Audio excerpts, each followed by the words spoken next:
This is a little Proboat 32 Impulse. These are a fiberglass hull, quite nice looking hull. Nice hardware on the back too. Got fairly small turn fins. The adjustable trim tabs, quite small as well. Your 316 drive with the Stinger drive there. Got some adjustment there for height, for angle. And it just has a single pickup rudder, but there's another pickup underneath the hull here. Why they don't just do either a dual pickup rudder and run them both like that, or have no pickups on that and put two pickups underneath, I'll never know. Other funny thing is, why would they run a silver blade when everything else is black? I totally don't get that. The other thing you'll notice on these is they've offset the Stinger drive on this, so you can see it's set to the right. Pretty unusual for an RTR boat, but quite common for racers, people that build their own boats. It's fairly normal to do. They've set it a long way over. I normally do like 2 to 3 mil. This looks like it's got to be at least 5 mil over. The reason for that is because it's a fairly short boat, only being 32 inches. When you nail it, the boat is going to want to turn right, and this will offset that. So it's normally more reserved for higher powered boats than this, like 8 to 10S sort of things, but they've done that to be safe. Another way you could have done that is if the Stinger was mounted in the middle, you can change the angle of it by putting spacers on one side, and that will do the same sort of thing. But that's getting off topic. Hatchlocks, or the little thumb screws to hold it on. Got a seal in here. If you want it 100% waterproof, like with any boat, you've got to use tape as well.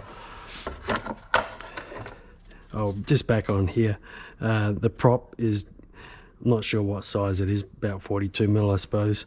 Massive pitch, which is going to equal tons of cavitation when you're taking off. First thing I've actually noticed is the size of the servo rod. It's massive. It's got to be at least 3mm. It's like the size what you'd put on a gas size boat. So that's overkill there, but that's cool.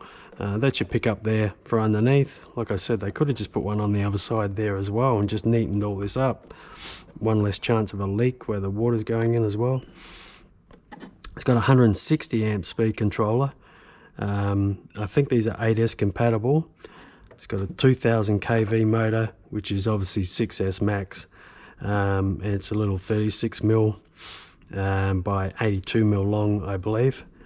Tiny little cooler on there. I don't know why they don't run like a bigger cooler.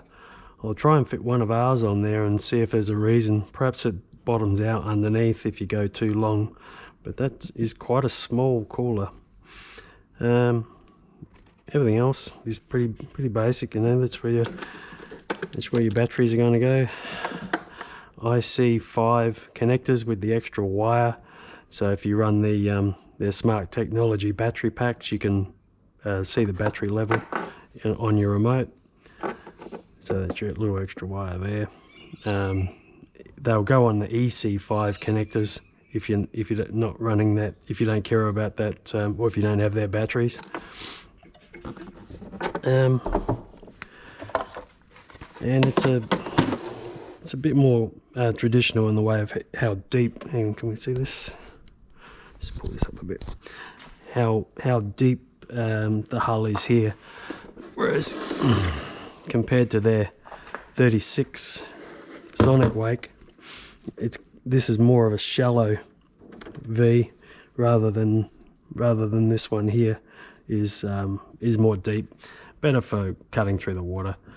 I don't know why they've chosen to go this way on this and this way on this, but they have. There's your two outlets there, so the water's going to be shooting up, so you have no trouble seeing that. And I think that's about it.